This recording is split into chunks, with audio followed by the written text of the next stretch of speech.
Hi, I'm Dr. Dave Maddock. I'm sorry I couldn't be there with you in person today, but I still wanted to talk to you about return on investment and the studies that we've done in Osceola County. So when we talk about return on investment in education, it's really critical to figure out how we can separate the effects of a program from the teacher effects. Uh, we've done this through the return on investment model, but we also do it through our calculation of effect size. Starting with our conversation about effect size, I'm sure you are all familiar with effect size in education. John Hattie's famous work, Visible Learning, used zero point 0.4 as 4/10 of a standard deviation, a great teacher effect.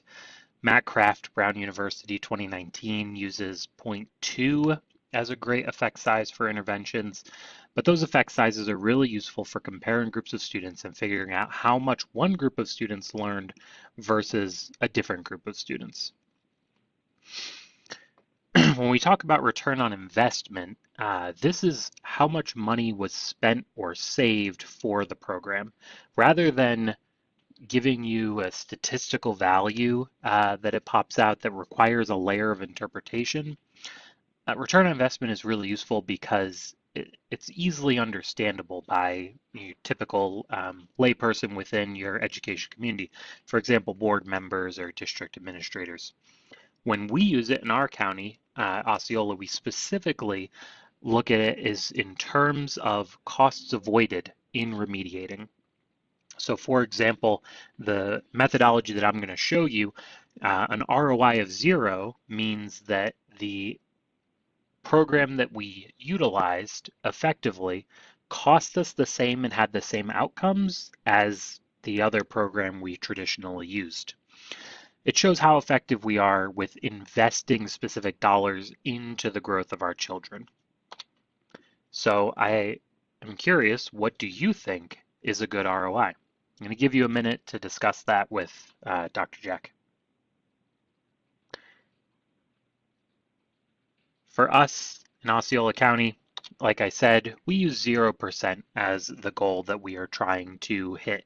We are always trying to see that this program, for the same cost, was at least as effective as some other program. And then we can look at the intangibles and say, well, people like this more for this reason, and make decisions on where we go from there. A positive ROI means that actually we're getting more out of this intervention than another one under that paradigm, and then it's just a matter of how positive it is. You've all been working on the ROI process. These are the various steps that we load our exact costs, we convert to dollars and calculate our benefits. We consider our non-tangibles, we calculate the ROI, and we share it with our stakeholders. I'm going to focus pretty heavily today on calculating learning $2. But first, we will start with cost loading. When we are setting up our ROI equation, we absolutely need to know what the cost of the program is. So we're going to look at an evaluation here for a program that we utilize called Edgenuity. You might use it as well. It's pretty common throughout the state. So when we talk about the cost of the program, first we start with the actual cost of the program. For us, that was $268,600 for Edgenuity, and then they charged us an additional $61,100 to train our teachers on the program. So about $330,000 for that program. Then we also consider what are the factors that we have to pay for that if we didn't, we couldn't operate this program. The first one is our internet. Since Edgenuity is a digital program, we couldn't have kids use it without having access to the internet. So we do bring in the cost of the internet, which for all of the schools that we had Edgenuity at all of the months that we used it for ended up being $27,216. You may also choose to factor in, depending on how large your program is, the cost of providing devices to students. Since the year that we did this evaluation in, we had separately purchased one-to-one devices for all students.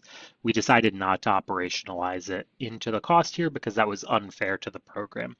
However, in other studies, we have brought in things like maintenance costs. How much does it cost to keep access to those computers up and running for the students?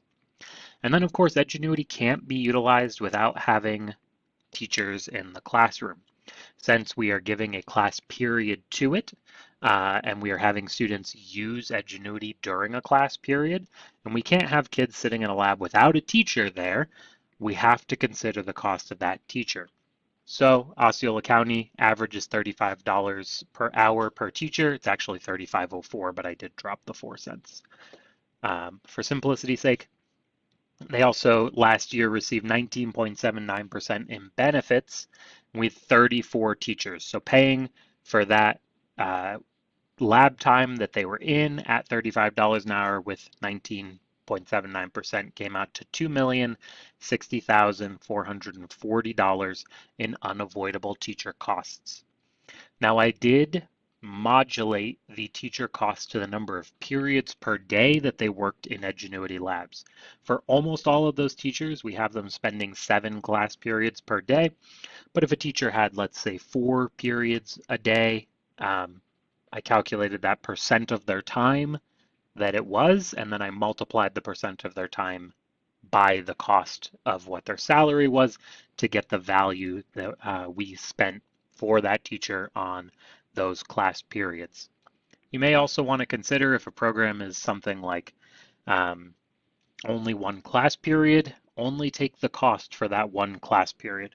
But don't forget to take the total costs, include their benefits, include all the dollars that get spent to them, all the district taxes, unemployment, everything in that cost, because you can't not pay for those things. So it is part of the cost. As I'm sure you've heard many times, that rule of ROI, we want to maximize our cost calculation and minimize our benefit. Maximize cost, minimize benefit. That makes a much stronger ROI case. Sometimes that does result in a negative ROI or a lower ROI, but it means that the people who are making the decisions can have a lot more confidence in the decision that they're making based on the ROI that we get. So for our full cost loading here, we've got 268,000 for the program, 61,000 for the training, 27,000 for the internet, and 2 million for the teacher cost, which comes out to $2,417,356. So now that next step, converting to dollars and calculating the benefits from the program. This step is where you are going to have the most difficulty in the entire process. It's where you're going to spend the most time. Unfortunately, when our students sit in their chairs and they think really hard, dollars don't blow out of their ears. It would make it really easy to figure out the value of learning, but we have to look at it in a different way. So I'm going to teach you how Osceola County does it. Although other counties, you may choose to find a different way to calculate your benefit ratio. So student thinking doesn't convert to dollars easily. Have a quick discussion. Jack, feel free to pause the video. What are some ways you might determine that value of student thinking? How can you turn thinking into dollars? The way that we do it in Osceola County is turning learning into time and then figuring out the value of time in terms of dollars. So once again, learning over time, time over dollars. And that's how we get learning per dollar. Think about it this way. We are constantly talking about learning in terms of time. 182 days of school, 7.5 hours a day, 49 minutes in Osceola per class period, the 90-minute reading block. A student grew 1 month, a student grew 1 year. We always talk about learning in terms of time, hours and minutes. The state of Florida pays us through the FEFP in the FTE process dollars per minute. They give us $8,629 per kid who's in school for 182 days. At least that's what the base student allocation was last year. You'll want to calculate it for your district. For the year, feel free to reach out to me if you need help with that. For Osceola County, that BSA, for us at the amount of hours and minutes that we have in our school year comes out to $6.77 earned per class period per student at the high school level. So if we have 7 classes a day, we make about $36, $37 per kid per day. Works out to about $8,600 a year. So from there, at $6.77 a class period, it logically follows that a student who is 100 hours of learning behind would take 100 class periods. That's a little weird because our class periods are 49 minutes, but would take 100 class periods to catch up, which would be $677. So when we think about that gap that they have, if a kid was 5 years behind, that would be $8,629. Well, that's all 7 periods. So it'd be about $1,000 per class period. 5 years behind would be $5,000 to give that student 5 years of education to remediate them. So that is to say, back to the kid being 100 hours behind, that's $677. If we caught them up 50 hours in a year, that would be $338 in costs avoided for that student.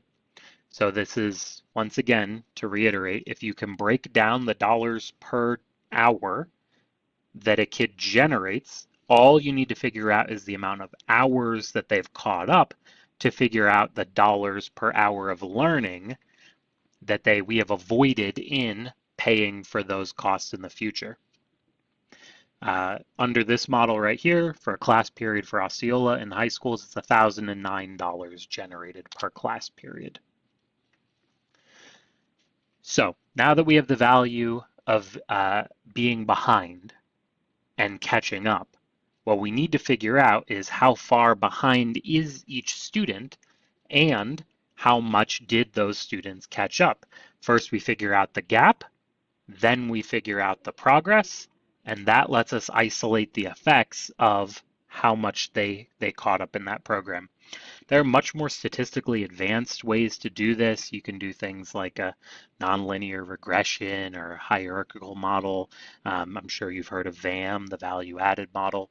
All of those are really great for trying to isolate down to the program, but at its base level, since you've already included the cost of the teacher in your model, you can include the cost of the teacher in your benefit. So we don't really need to, under this model, separate out how much of our learning came from having a really quality teacher and how much of our learning came from the program being very quality, because we're already including that paying that teacher in the model. So again, it's about how much confidence can you inspire in your model, but we have found that calculating out this way gives us some really solidly calculated returns on investment that we have a lot of confidence in. So the next thing that calculating out how much progress student has made, we love to use unified scales in Osceola County. We were using NWA for multiple years. We recently switched over to STAR, but other types of unified scales are the Lexile scale. iReady has a unified scale that they provide. Basically, what you want is for all of your grade levels to be in the same stack, and for a specific value within that stack to mean the same thing no matter what year the student is in. The state progress monitoring assessment in Florida, the FAST assessment, is not very good at this. Kid, because of the way their scales overlap, you might have one year where a kid grows 10 scale score points and another year where a kid grows 2 scale score points, but that kid who grew 2 points mattered a lot more because of where they were in the scale and what school year they were in than the kid who grew 10 points. So it gets very messy and it will confound your variables. So we like to look at that STAR assessment for their unified scale, or if you have NWEA, really great as well. We look at the expected annual gains for students at the 50th percentile whenever we use one of these scales. So on this NWA table here on the right, what I would do is look at what the mean RIT score is for students in the 50th percentile, and then I would see from fall, let's look at third grade, a 186 to a 197, that's a growth of 11 points is 1 year's growth, well, one academic school year. And then I personally map that out to each individual kid. I determine what the months are in between, and then I say this student grew X number of years. For our high schoolers, we often have students who are performing at the fourth or the fifth grade level, 196 to a 204, and then we're looking to see how many years of growth did they have on that RIT scale. I will say if you're trying to decide whether or not you want to use STAR or NWA, the STAR scale has a lot more variability in it, larger scale rather compared to the RIT score, so you can do a lot more precise measurement with it. Effectively, to summarize, I figure out kid by kid how many months of growth each student had. So we had 501 students who used Edgenuity. We looked at that NWA scale. They grew 167 years. That's $510,000 in benefit when we multiply it out by that $1,006 per year value. So we effectively avoided the cost of providing a remedial course for those students to recover their credits, since they can learn and earn credits at the same time. So that is to say, over here is the academic benefit, how much students grew. And over here is the credit benefit, how much we avoided in having to provide a student a course recovery, that they would not have otherwise, or we would have otherwise had to have paid for to little benefit. So during this time, 2,538 half credits were earned by students, which at $504, half of that $1,008 value, came out to a benefit of $1,276,111. So adding that academic benefit to the credit benefit, we got $1.7 million in growth.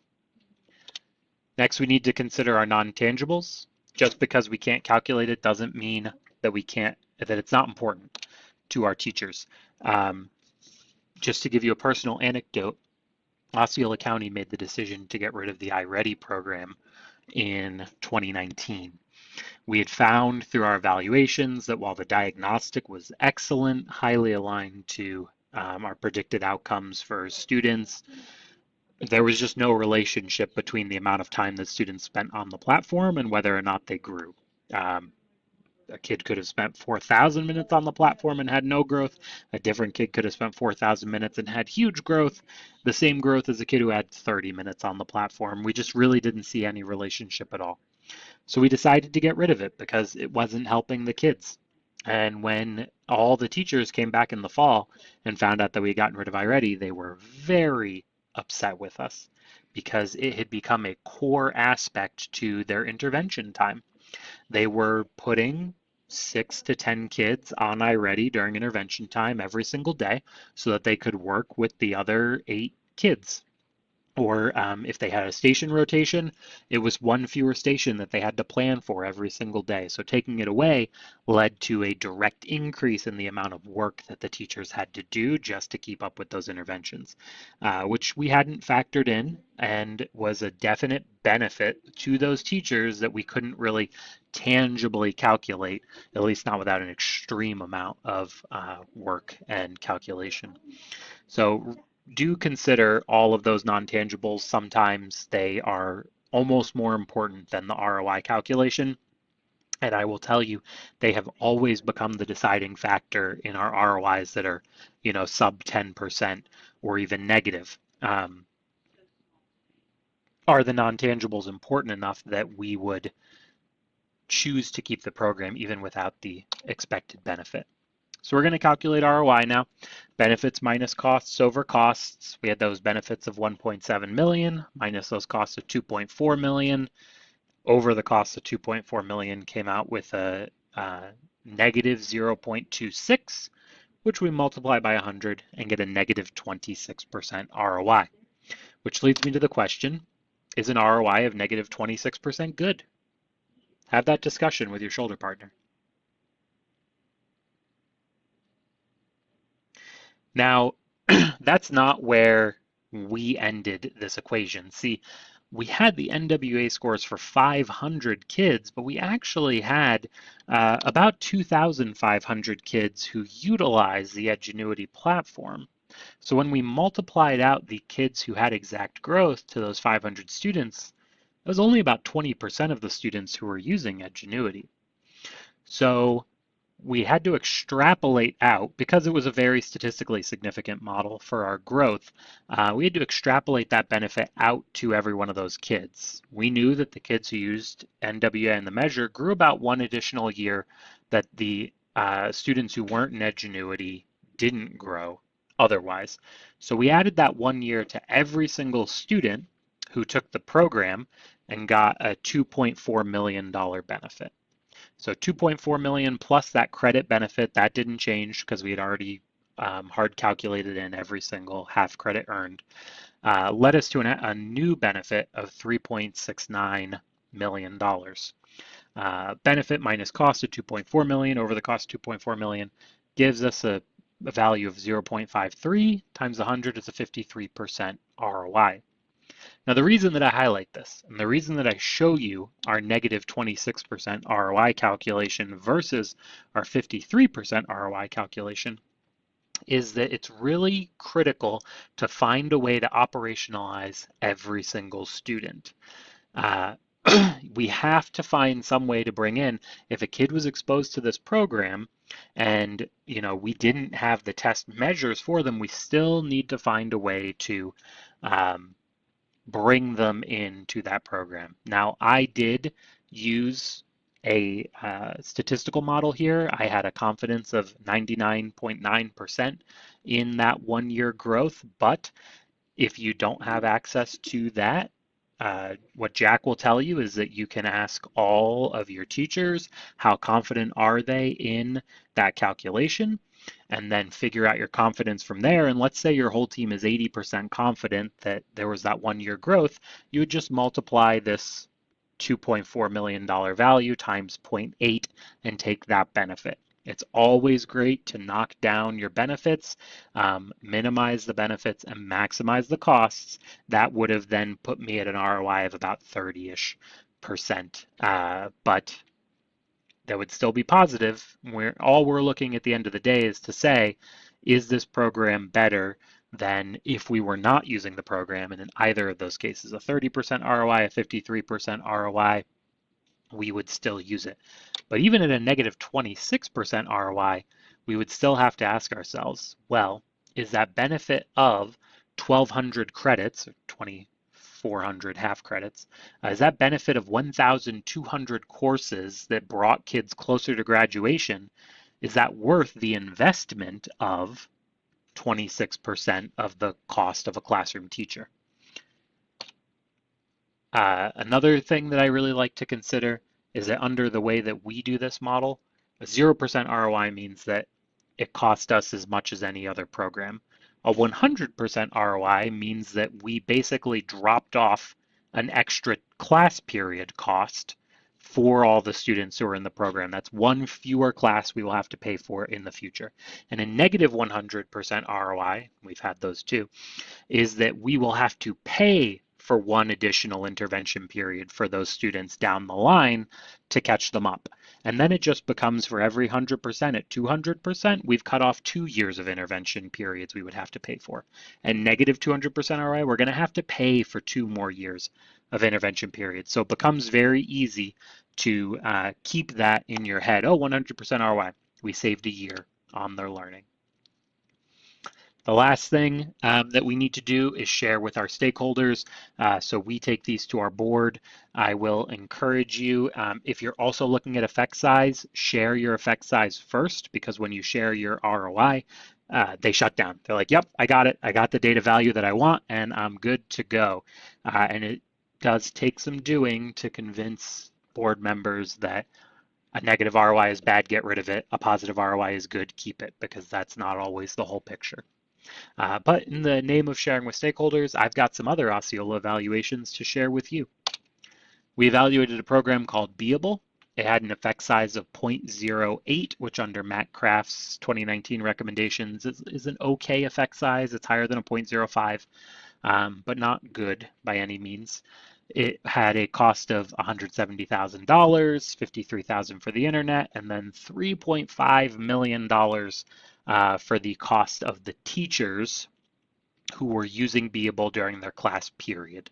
And for many of them, an intensive reading period, those kids were, it would have been 21 to 22 kids out of 25 on Beable for an entire class period. So almost that teacher's entire value went to um, Beable, and the non-tangible was that they could pull a small group while the kids were on it. We had 4,537 students use the program. They were a combined 25,000 years behind expectation at their high school. 1,200 of those kids had absolutely no growth the entire year. They ended right where they started, and the rest of them closed about 2,700 years worth of gaps. So 4,500 kids, 2,700 years of gaps. That means that kids averaged about a little under a half year gap closing each. So 2.7 million in benefits minus 3.8 million in cost, over 3.8 million in cost was negative 0.27 ROI. And in this one, we factored in every single one of those kids. And one of the things that I like to do is to use the program to measure it against themselves. So that was those values there of growth were actually beable, saying your kids grew by this many months, which a lot of programs do. Dreambox does that, Achieve does that, iReady does that. And then I also, if I can, give a comparison point on our unified scale. So if you use this value, it's this ROI. If you use this value, it's this ROI. And then that makes a confidence interval for us. We ended up getting rid of Beable based on that evaluation. Achieve 3000 had an effect size of 0.6, which is astounding. That's really high growth. We had a cost of $400,000 plus huge human costs. We ended up with a total cost of the program of $8.7 million.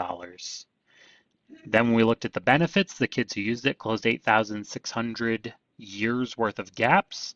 So that was a benefit of $10 million in avoided future intervention.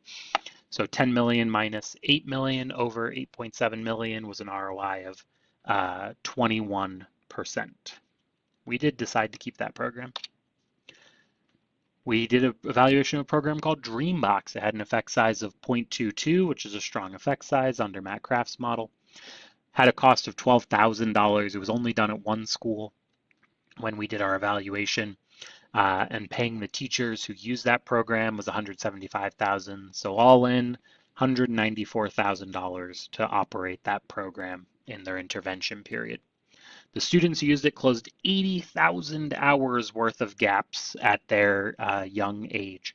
So that was a value of $500,000. It's 584,000 minus 194,000 over 194,000 gave us a ROI of 201%. And based on this, we actually rolled Dreambox out to all of our elementary schools, drastically expanded the program. We looked at a program called Lexia. You know the ROI model that we use by now, but we came out with a 65% ROI based on that, and it had an effect size of 0.32. I point that out to show you that it's not always a direct comparison. It's not, oh, high effect size, high ROI. I would say overall that's probably a correlation that exists, but you can definitely have programs where the effect size is quite different than the ROI.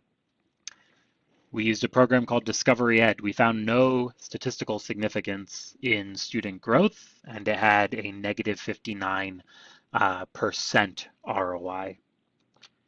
And then we also did a relatively large analysis of our teacher mentor program, which was very expensive, $20 million to provide a classroom mentor at every single one of our schools who was there to spend half of their day working directly with other teachers and helping those students, those teachers help their students grow. However, in all the classrooms, when we broke it down where those students were, they actually grew less than our first year teachers who were not assigned to work with the mentors, to a benefit of negative 2.5 million, meaning that in the future we're actually going to have to provide more intervention and remediation to catch these students up from those first year teachers. Now they did have a slight academic benefit compared to those other first year teachers, an effect size of 0.03 on a Cramer's V, but in comparison to the traditional expected growth, a negative benefit of what we would expect to see from those students. So negative $2.5 million benefit minus a $20 million cost gave us a negative 112% return on investment. However, we did find that those new teachers were more likely to stay if they went with the teacher mentor program, a little greater than 10% more likely to stay than those other classroom teachers. So the conversation becomes, is that investment worth the benefit, the non-tangible benefit of those teachers being more likely to stay? And that's up to my stakeholders to decide. We're just giving them the facts. So thank you very much for spending time with me. I'm sorry that I couldn't be there in person to walk you through this, but feel free to reach out to me, david.maddock@osceolaschools.net. Mad Doc, like an angry place to go fishing. I'm always glad to talk about return on investment, and feel free to drop a line. I hope you have a great ROI Institute.